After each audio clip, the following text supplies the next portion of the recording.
Welcome to WOW, the Woman of the Week podcast series by PharmaVoice. This episode was made possible by a sponsorship from 81QD. For more information on 81QD, please visit 81QD.com. In this episode, Taryn Grome, editor-in-chief of PharmaVoice magazine, meets with Dr. Shannon Dahl, chief scientific officer at Cell Care Therapeutics. Shannon, welcome to the PharmaVoice WOW podcast program. Thank you so much, Taryn, for having me here today. It's really great to be joining the group of women that you've featured with this podcast, and I'm really honored to be part of the broader PharmaVoice community as well, where it's my experience that people have been very intentional about the impact that they're trying to make in this field, and it's exciting to see that as we move forward as an industry. We're thrilled to have you. And we're really thrilled to share your unique story with our audience. You are one of three women founders. You, Dr. Laura Nicholson, and Juliana Bloom, founded Humacyte. How did the three of you come together? And the follow-on to that is, did you know at the time that it was really something special being three female entrepreneurs? Well, we all worked together at Duke University, where the technology was being developed. Laura was on the faculty in the departments of biomedical engineering and anesthesia, and as an MD, PhD, and practicing physician, she always had a very translational focus and was focused on bringing the technology towards patients. I joined Laura at Duke in 1999 as her very first graduate student, and Juliana joined the lab several years later as a postdoc. So I had gotten hooked on regenerative medicine and tissue engineering in the 90s, where I was a student at MIT. And in Boston at that time, the field was really emerging and growing, and I knew it was a field that I wanted to pursue because I was excited about the potential of offering natural solutions rather than synthetic medical devices to treat patients. And I was really excited about Humacyte's technology, which eventually grew out of the lab at Duke, which is really focused on growing a human blood vessel. And so the way it works is that we start with banked human cells, grow tubes of tissue in custom-made bioreactors, and then wash away the cells that were used for the production process, resulting in a tube of human tissue that's available for use in any patient and available off the shelf, meaning that the patient doesn't have any wait time for creation of the product. And after the blood vessel gets implanted into patients, then the patient's own cells grow into it, and it becomes their own living blood vessel with time. So that's pretty cool and very different than a tube of polymer that was the predecessor technology for vascular grafting. And so I was really drawn to this field and definitely wanted to work on bringing this forward. And so in 2003 at Duke, we started to lay the groundwork for Humacyte. Laura and Juliana and I worked over a lot of dinners and with support from many others in the Duke community. And in 2004, founded Humacyte to advance this bioengineered blood vessel platform for vascular surgery. And to your question about, did we think a lot about being three female entrepreneurs? Honestly, I don't think we thought about it at all. I didn't. I can't speak for the others. But at the time, in 2004, in North Carolina, coming out of Duke, we didn't have a lot of peers that were on a similar path, forming companies in life sciences, let alone companies with such an unusual technology that's not a normal drug or a small molecule, but a really disruptive regenerative medicine product. So being three female founders was not on my radar and didn't hold us back, I think, in any way. And we were really focused on moving the company forward and figuring out how to build it.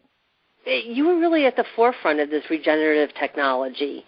Talk about the excitement that you guys felt when you were starting up, because it had to be really energizing to think, wow, you're creating something that nobody's ever done before. Yeah, and it's high risk, high reward. We were in this young field of regenerative medicine, and the point of our academic research was really to find alternatives that would provide better solutions for treatment of disease in patients.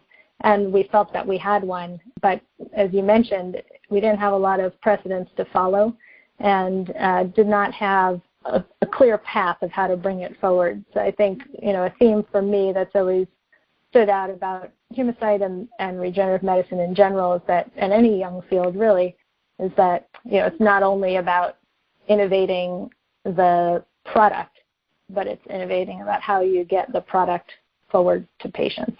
And so we definitely had the opportunity to work through all of those dimensions with Humacyte, and it was exciting and still is, seeing this technology and others in the field, including my new company at CellCare, bringing technologies forward to offer a new type of treatment for patients, where that type of treatment is really harnessing the body's natural regenerative capacity. Exciting stuff indeed. I mean, so much so that CNBC named Humacyte a Disruptor 50 regenerative medicine company. And what does this recognition mean to you all? Well, it was exciting. We received that at Humacyte in 2016, which was the same year that the Disruptor 50 recognized Uber and Airbnb and 23andMe. That was the year that Humacyte published the results of our phase 2 clinical trial data in The Lancet, and the same year that we opened enrollment for our phase 3 study to compare Humacyte's blood vessels to a synthetic polymer graft for patients with end-stage renal disease who required hemodialysis vascular access. And, reaching that year and that stage, there had been a lot of work that had preceded those milestones of 2016. And the Disruptor 50 recognition, I think, was really an exciting validation of how far we'd come in the development path. We'd taken the idea into reality and really built a company to support it. And also recognition of the fact that we had demonstrated clinical potential for addressing a serious condition and unmet medical need, and excitement around the potential of what was still to come with the technology and the field and our ability to improve patient care in an innovative way. I'll tell you, that's big stuff. And then you guys received the FDA's first ever regenerative medicine advanced therapy designation for Humacell. So how did that change what you all were doing? We had a long and collaborative partnership with FDA, I would say. And so, being granted the first RMAT, I think, was a nice thing, and representative of the collaborative relationship that we had. Again, being a first-in-class technology, Humacyte was one of the first companies with an engineered tissue to be regulated by the Biologics Division of FDA. And so we had collaborated very closely with FDA to pave the path of how to demonstrate safety in the sector of regenerative medicine and engineered tissues, and had been working collaboratively with them starting in the early days since our preclinical development. We'd taken the approach of being very data-driven and developing clear rationales based on data and removing ambiguity to really establish the safety of bringing the technology forward to patients, and had the opportunity to have a really great regulatory lead on our team who guided us well through all those interactions. And so before the RMAT, we had received FDA's Fast Track designation, and the addition of the RMAT, which is the Regenerative Medicine Advanced Therapy designation, which is sort of similar to a breakthrough designation, promised to further facilitate the development and expedited review of the human vessel for patients who required life-sustaining hemodialysis. So it was pretty exciting, and I'll add that after spending the past few years working closely with Medicare to help develop a path to reimbursement for Humacyte's vessel and to align on the scope of data sets that would support a reimbursement decision-making, I truly have tremendous respect for the regulatory agencies and the decision-makers that work with companies to bring new technologies to patients. And along that way, I feel it's critical for companies to act as collaborators and partners working with those regulatories to ensure that we as companies really clarify the opportunity to have patients ultimately benefit from the therapies we're developing. So I think, to me, the RMAT kind of solidifies the the bringing together of regulatory and company and the opportunity to really develop a therapy and bring it forward to patients in a good way. Congratulations to you and the entire team for laying such tremendous groundwork for other companies to follow. So breaking new ground is not really new for you. You are now continuing to break new ground at your new company as Chief Scientific Officer at CellCare. Talk about your role and the innovative approach that you're bringing through the company's technology. Sure. I believe that Humacyte's on a great path forward, and I'm excited to see its future success. And in 2018, I left to join an early-stage company called CellCare Therapeutics, so I could, quote-unquote, do it all again. And you'll notice some themes here about, where I see the opportunity for the field. So CellCare has an off-the-shelf version of cell therapy, and I think that's really exciting because I think it offers tremendous commercial potential to have off-the-shelf regenerative medicine products. Talk about what that means, off-the-shelf regenerative medicine. So it means, so in some therapies it's autologous. So if you need a treatment, they'll take a biopsy from you, generate a cell therapy, or grow a tissue for you, and then return it back to you. There's a wait time associated with receiving the therapy. There's a variability from patient to patient in terms of effectiveness of the therapy. To me, off-the-shelf is really the allogeneic platform where you're taking allogeneic cells, creating cell banks, and deriving a therapy from that. So in CellCare's case, we're deriving therapy from an allogeneic cell bank, and instead of delivering the cells themselves, which have shown clinical potential but have logistical challenges of keeping them alive and delivering effective doses, we're capturing the secretions of cells. And it's been shown in cell therapy that with mesenchymal stem cells that the mechanism of action is really derived from the secretome of the cells and their ability to trigger paraffin signaling that changes the response of host cells. So it's the new behavior of host cells that drives the treatment. And so CellCare is capturing the secretions of stem cells, packaging them in a way that they can be readily available to patients without any wait time. And, we can make large scalable batches of product, so we have a lot of consistency from dose to dose. We can deliver locally in a way that with stem cell therapy, sometimes it's intravenously delivered, and it relies upon the cell to home to the site of injury, whereas with a solution of proteins and exosomes, which we believe are the key therapeutic aspects of the secretome of stem cells, we can deliver locally, in our case, in the eye, where we're treating ophthalmology indications, and have the potential to downstream treat a more broad array of clinical indications in the future. What's the next steps for CellCare? Yeah, so CellCare is at an exciting time. We're preclinical stage as a company, and our next steps are really about focusing on getting to a pre-IND meeting with FDA so we can start that collaborative process with the regulatory agency of moving forward. And so, we've been doing some good work really demonstrating the potential of our manufacturing platform and technology platform for capturing these secretions of cells and delivering them. And then as well, really connecting the data sets, so the composition of the product to the preclinical data, to the unmet clinical needs, and make sure we're setting ourselves up on the right path for future success. You really are doing it all over again, aren't you? I seem to have enjoyed it. Good. You are a prolific inventor.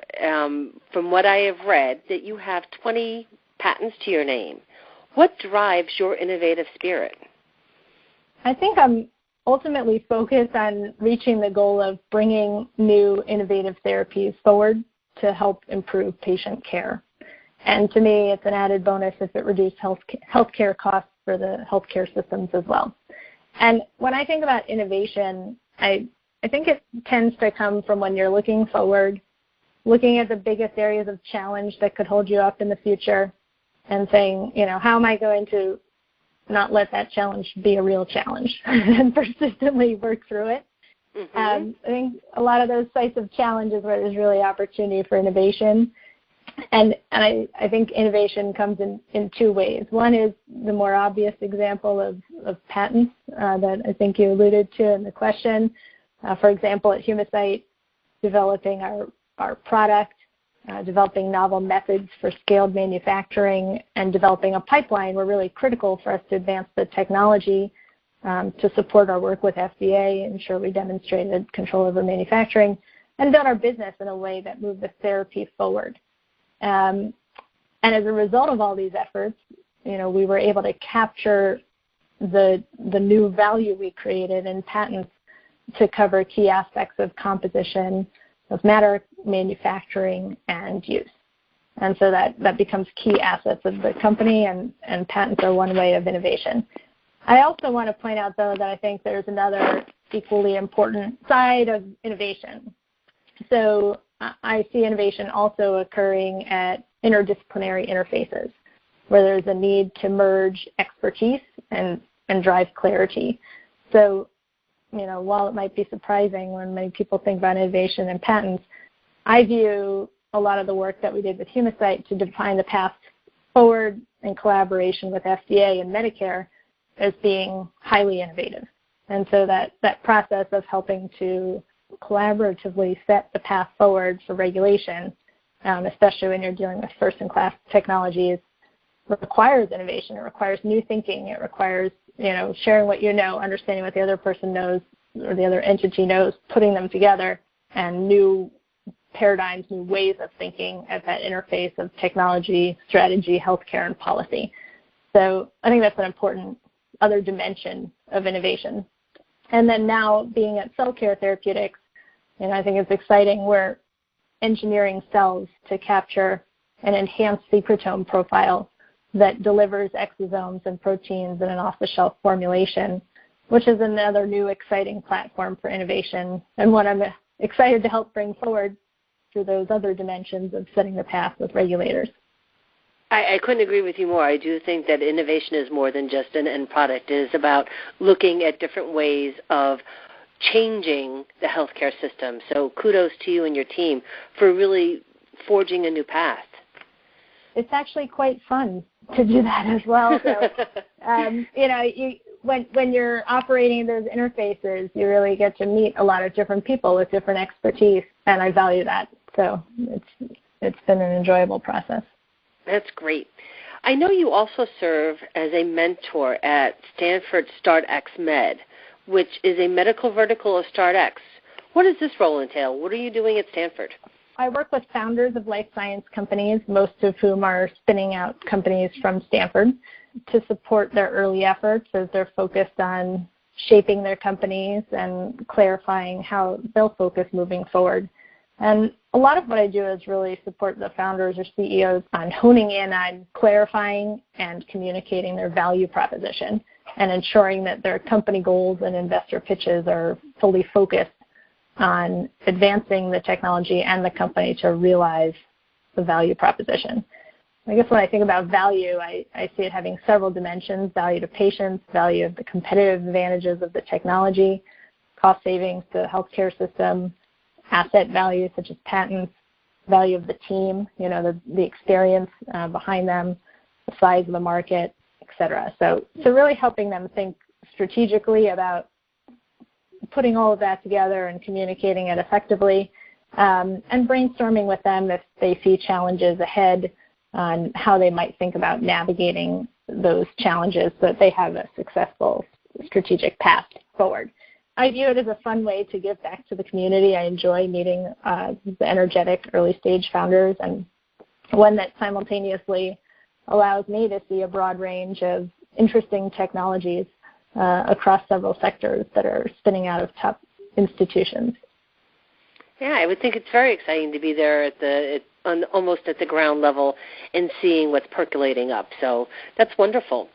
You and I had the chance, we ran into each other by coincidence at the J.P. Morgan conference back in January. I'd love to know, what are some of the key takeaways you came away from? Well, wear comfortable shoes. But all joking That's for sure. There's a lot of running between meetings. But all joking aside, I think we observed a lot of excitement throughout the meeting focused on cell therapies, and that's where we were really interacting in the meeting. We noticed a theme of investors looking at novel cell therapies and gene therapies and regenerative medicine technologies, and increasingly looking at them at critical early stage, which I think is a new stage for their attention and an exciting observation for the field, an exciting time for the field that this is an area of focus at an investor conference such as JP Morgan. To switch topics just a little bit, talk to us a little bit about some of the lessons you've learned along the way that might benefit others who aspire to reach the executive level. Yeah, I think about this one a lot. I think I've learned two areas I like to focus on. One, it's important to continuously develop yourself and others. And two, it's also important to be courageous about adding your key value. So first, focus on continuously developing yourself and others. I think becoming an executive requires building leadership skills, and many of these are skills that require building, not skills that we're necessarily born with. So you need the skills to build businesses and teams, to clarify ambiguities, and to establish how you're moving forward. And so I think really seeking out the opportunity to build those skills and get coached and mentored in that is helpful. I also think to become a good leader, you have to really take stock of who you are, knowing your values and strengths, and knowing the impact you want to make so that you can focus your efforts with intention. And then I'd add, it's good to take time to reflect on your experiences and to learn from them. And I'd also say progress is a team sport. So I think one thing that a lot of executives do well is pay attention to how to interact with others, how to have teams work effectively together, how to engage others, and how to learn from others, and how to develop and coach others as we go so we can continue to build the pipeline of leaders for the industry. And then the second part, I think, is really knowing and focusing on adding your key value as you intentionally build skills to develop your executive abilities. It's important to figure out, number one, what you think your key value is, because it's not always obvious. I think it's usually what comes to you naturally, and important to identify that. So, for example, I think my unique value is focused on being very comfortable at the edge of ambiguity and using 5 skill sets to define the path forward. So for me, it's 1, clearly formulating the value proposition; 2, driving priorities to realize strategic goals; 3, developing rigorous data sets to support decision-making; 4, putting a stake in the ground with strong rationale and justification; and 5, really collaborating with internal and stakeholder teams. I think about leaning into those at the edge of ambiguity, and it takes the ambiguity away for others.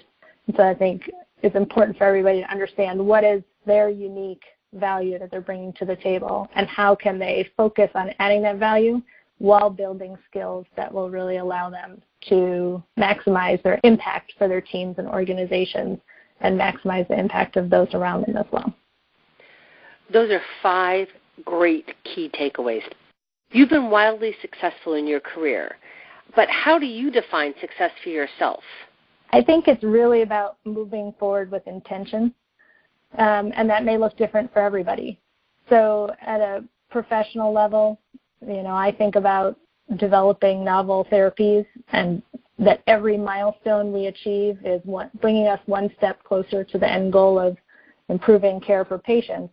And so anything that brings us closer to those milestones is success, and being intentional about how we're getting there. So I think it's, again, important for companies to build strong data sets to support FDA and Medicare submissions, important to build the data sets that support clinical adoption and really demonstrating that the new therapy is the best for patients and has the support and understanding from the clinical community, and creating and capturing value that you can communicate along the way. So that's really communicating the value proposition.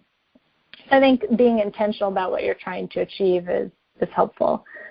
Personally, I also think about managing my time and my energy. I want to ensure that I spend time where it matters to me, and I do that with intention.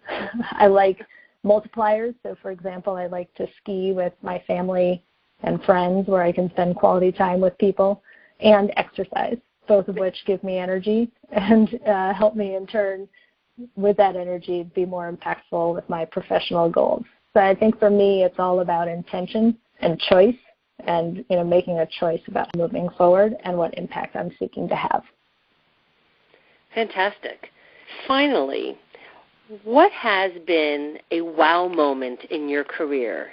Is there one thing you can point to say, wow? I think I've had many wow moments, and I'm grateful for that. I will say that the first time we put a blood vessel in humans was a big wow moment. I would think that's a big wow moment, yeah. Yeah. I would say seeing the end of development and all the kind of the tail end of the steps to get to commercialization has been really exciting as well. And then I'd say going to an early stage company and seeing the tremendous opportunity to accelerate development based on the experience that we had with Humacyte and how to apply that elsewhere has been really exciting as well.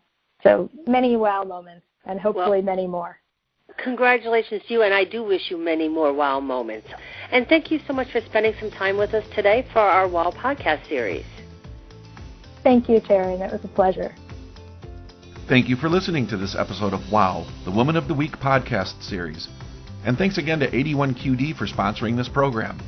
For more information on 81QD, please visit 81QD.com.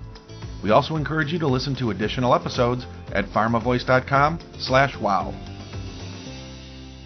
This 2019 program is copyrighted by PharmaLinks, LLC.